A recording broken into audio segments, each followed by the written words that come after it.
Ваше Святейшество, дорогой святейший архипастырь и отец, патриарх Московский и всея Руси Кирилл, к вам обращается житель федеральной территории Сириус, руководитель фонда храма нерукотворного образа Христа Спасителя и благотворительного фонда «Приют святого Иоанна Предтечи» Иксузян Сурен.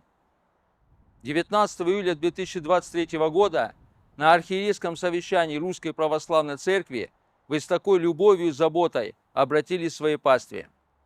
Позвольте искренне, сыновне поблагодарить вас за столь проникновенные и воистину отеческие слова.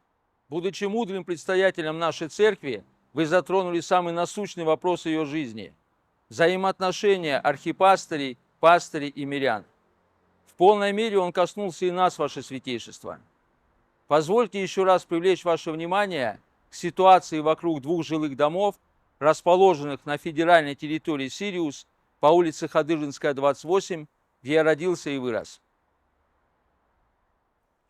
12 октября 2022 года администрация федеральной территории Сириус обратилась в Адлерский районный суд с исковым заявлением о признании зданий приюта святого Иоанна Предтечи с 4 домовыми храмами самовольной постройкой и их сносе. Наш правящий архиерей, епископ Герман, не скрывает, что это он передал администрации федеральной территории Сириус просьбу управляющего делами Московской Патриархии митрополита Дионисия изъять у нас корпуса приюта святого Иоанна Предтечи. С его слов на повестке дня стоит именно такая задача. С вашего позволения кратко изложу события, которые к этому привели. В октябре 2021 года по специальному приглашению епископа Сочинского и Туапсинского Германа храм посетил управляющий делами Московской Патриархии митрополит Воскресенский Дионисий. Когда митрополиту Дионисию открылся вид на корпуса приюта, он прилюдно заявил, что нужно снять с домовых храмов купола и кресты. При этом историю создания храмового комплекса владыка Дионисий проигнорировал. Вслед за этим последовали странные события. После визита владыки Дионисия епископ Герман стал дискредитировать нас в системе правоохранительных органов и исполнительной власти, называя сектантами. В своем официальном комментарии 23 июня 2023 года Сочинская епархия заявила, что приют святого Иоанна Предтечи не имеет отношения к Русской Православной Церкви. Данное заявление было подхвачено региональными и федеральными СМИ.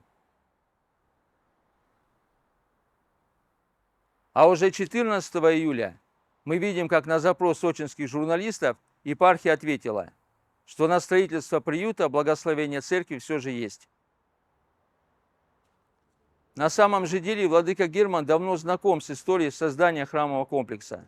В июне 2011 года он принимал участие в расширенном совещании по вопросам его строительства. Владыка Герман знал, как на протяжении 7 лет, вплоть до 2014 года, в домовом храме строящегося приюта регулярно совершались богослужения и велась активная приходская деятельность. 11 сентября 2019 года по его благословению в домовом храме приюта было проведено соборное богослужение, участниками которого стали настоятели сочинских храмов. Ни у кого никогда не вызывало сомнения, что с самого своего начала приют святого Иоанна Предтечи строился по благословению Русской Православной Церкви, и именно для нее. В 2022 году глава Совета федеральной территории Сириус Елена Владимировна Шмелева обратилась к вашему святейшеству с предложением создать на базе храмового комплекса патриаршее подворье. При этом Елена Владимировна отметила, что приют святого Иоанна Предтечи может стать мощной социальной составляющей проекта в целом. В своем обращении к вам Елена Владимировна тепло отзывалась как о храме, так и о приюте. Но появился епископ Герман, и ситуация кардинально изменилась. На нас стали оказывать давление со стороны властей, а епархия открестилась от проекта. Таким образом, очевидно, что правящий архиерей намеренно использовал авторитет церкви для дезинформирования власти и общественности в своих целях. На мой взгляд, такие действия наносят ущерб авторитету церкви и государства. Мы не хотим, чтобы враги нашего Отечества указывали пальцем на нашу ситуацию и пытались оправдать бесчинство над православием в своей стране. Ваше Святейшество, в связи с этим я вынужден публично заявить представителям СМИ, общественности, властям, гражданам нашей страны, что это не государство посягает на храмовый комплекс, а епископ сочинский и туапсинский Герман Камалов и те, кто стоят за его спиной. Их цель – принести социальный проект Русской Православной Церкви в жертву своим амбициям и корысти. Ваше Святейшество, хочу подчеркнуть, что это обращение звучит не от общины храма нерукотворного образа Христа Спасителя, а от меня и моей семьи лично. 23 июня 2023 года владыка Герман буквально открестился от проекта и нас, оклеветав на всю страну. С того момента я оставил послушание алтарника, которое добровольно нес на протяжении 30 лет. Возникает вопрос, каким образом стоит относиться к клевете правящего архиерея на свою паству, когда плоды этого столь разрушительны как для нас самих, так и для церкви. Святейшим патриархом Алексием и митрополитом Исидором было гарантировано условие дара нашей семьи – передача отцом Флавианом приюта епархии по завещанию. А теперь к нам подходят и говорят: не пойдет, переписывайте сейчас, и толкают на нас администрацию федеральной территории Сириус. 14 июля в своем ответе журналистам епархия сослалась на то, что срок годности благословения святейшего патриарха Алексия II и митрополита Исидора за 18 лет истек, так как строительство не завершено. Хотелось бы спросить у епископа Германа, каким регламентом устанавливается срок доброго дела, которое мы несем по доброй воле, исходя из своих возможностей, жертвуя своим имуществом и средствами, и каким регламентом устанавливается срок годности благословения предстоятеля церкви и правящего архиерея. Ваше Святейшество, если сегодня так поступают с благословением святейшего патриарха Алексия II, как потом поступят с вашим благословением? Правящий архиерей вместо содействия социальному проекту, на который затрачены огромные силы и средства, проекту практически завершенному, открыто ему противодействует вопреки благословению церкви. Это первый подобный прецедент в ее современной истории. При этом надо отметить, что он позволяет себе использовать светскую и духовную власть в качестве своего карманного инструмента.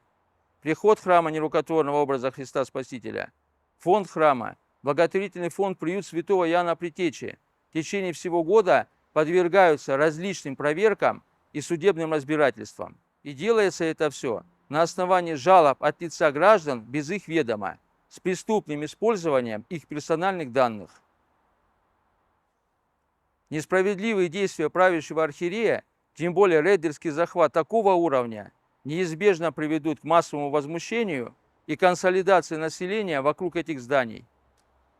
Отношение епископа Германа к своей пастве может привести к событиям 2014 года, происходившим в станице Кущевской и городе Ейске. Мы искренне стремимся избежать подобного. С момента вручения нам искового заявления наш архипастырь в течение 11 месяцев, вплоть до сегодняшнего дня, когда мы празднуем престольный праздник, ни разу у нас не послужил. Навел на свою паству светскую власть, а сам спрятался. Бытность правления митрополита Исидора мы получили благословение церкви, разрешение администрации и построили как приют, так и храм. Бытность правления епископа Германа мы получили травлю на свою паству правоохранительных органов, арест зданий и иск о сносе. Надо понимать, что если бы на то время нашей епархии правил не митрополит Исидор, а епископ Герман, не было бы сейчас у Русской Православной Церкви на федеральной территории Сириус ни приюта, ни храма. Мы понимаем, что без этой интриги епископа Германа от администрации федеральной территории Сириус не было бы искового заявления о сносе зданий приюта. Как и с интригой по храму, когда, сославшись на материальные трудности, епископ отказался принимать его в собственность епархии. Пока епископ не отзовет сфальсифицированную им позицию церкви по данному вопросу, администрация Сириус не изменит своей позиции в суде. Надо сказать, что мы с большим интересом относимся к предложению главы Совета федеральной территории Сириус Елены Владимировны Шмелевой о создании на базе храмового комплекса Патриаршего подворья. Как это встречается в истории Руси, когда подворья патриархов и монастырей были еще местами попечительства нуждающихся. Это в полной мере отвечает истории создания приюта святого Иоанна Предтечи. Напомню, что в 2005 году моя семья решила пожертвовать свой земельный участок заслуженному священнослужителю Русской Православной Церкви архимандриту Флавиану Осколкову, благодарна за просвещение меня в православной вере. В ответ отец Флавиан предложил нам благое дело – построить на этой земле приют для престарелых людей. Мы согласились, но попросили, чтобы при жизни отец Флавиан руководил приютом, и здания приюта оставались в его ведении. В ответ на это митрополит Исидор благословил отца Флавиана передать приют Русской Православной Церкви по завещанию, что вполне отвечало единственной просьбе нашей семьи. Наша земля имеет статус ИЖС. На тот момент у нас был единственный выход – построить приют на месте 2 дедовских домов, а потом перевести их в статус социальных объектов. 21 декабря 2005 года мы посетили святейшего патриарха Московского и всей Руси Алексия II в его рабочей резиденции по адресу город Москва, улица Чистый переулок, дом 5. На приеме его святейшество внимательно выслушал нас, изучил эскизный проект приюта с домовыми храмами и благословил его строительство. Святейшим патриархом была положена резолюция: если имеется согласие правящего архипастыря владыки митрополита Исидора, строительство благословляется. Дело, которое задумано, богоугодно. Людям, престарелым и нуждающимся, нужна забота и попечение.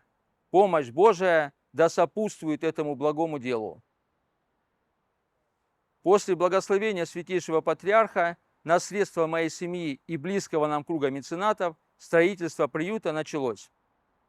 В 2009 году нам удалось построить, провести экспертизу и узаконить 2 корпуса. В 2010 мы завершили строительство 3-го корпуса с домовым храмом в честь Благовещения Пресвятой Богородицы. В 2011 году по благословению вашего святейшества отец Флавиан предложил построить здесь, рядом с приютом, новый храм в честь нерукотворного образа Христа Спасителя, под строительство которого безвозмездно передал государству часть своего земельного участка. Строительство храма благополучно завершилось в декабре 2013 года, в результате чего приют и храм стали единым комплексом.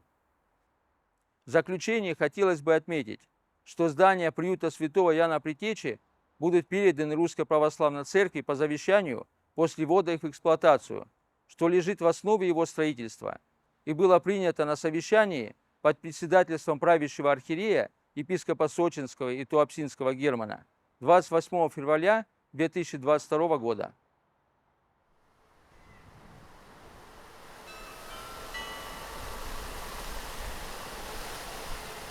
В целом этот проект состоялся при поддержке 2 патриархов и президента страны Владимира Владимировича Путина.